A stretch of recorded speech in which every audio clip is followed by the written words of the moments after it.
সৃজিত মিথিলার বিচ্ছেদের গুঞ্জন নিয়ে প্রায়ই সরব হয় অনলাইন। 2024 সালে গণমাধ্যমে খবর হয় কাজের জন্য কেউ সেভাবে একসাথে থাকছেন না। মেয়ে আইরাকে মিস করছেন সৃজিত। আবার সৃজিতের জন্মদিনে তার পাশে দেখা যায়নি মিথিলাকে। এগুলো দেখে অনেকেই দুয়ে দুয়ে মিলিয়েছেন 4। তবে 2024 সালের গুঞ্জন 2025 সালে এসে অন্যভাবে মিলে যাচ্ছে। সাগরপাড়ে সৃজিতের সাথে দেখা গেছে অভিনেত্রী সুস্মিতা চ্যাটার্জিকে। ছবিটি আপলোডের পর রীতিমতো ভাইরাল। তবে আসল খবর আসলে কি?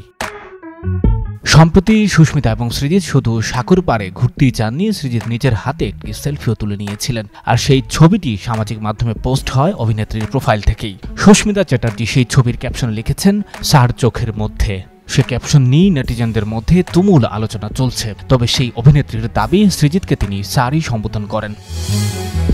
জানা গেছে সেদিন সমুদ্র পাড়ে ঘটেছিল শিক্ষক ছাত্রীর এমনই মেলবন্ধন। সুস্মিতাকে shot, walking style, passing shot পরিচালক এসব বুঝাচ্ছিলেন ধৈর্য ধরে। এরপর বাড়তে থাকে তাদের সখ্যতা। সাংবাদিকদের দল প্রশ্ন ছুটতেই লাজুক হাসি নায়িকার। তিনি বললেন, আমরা খুব ভালো বন্ধু, এর থেকে বেশি কিছু বলতে পারবো না। যে যা ভাবছে ভাবুক। একই প্রশ্ন করা হয় পাশে থাকা সৃজিতকেও। তিনি বললেন, একটা সেলফি নিয়ে এত জল্পনা কল্পনা, আমরা তো 2025 সালে বাস করছি। Relax guys, relax. Sanjay Dutt, Jugantor news.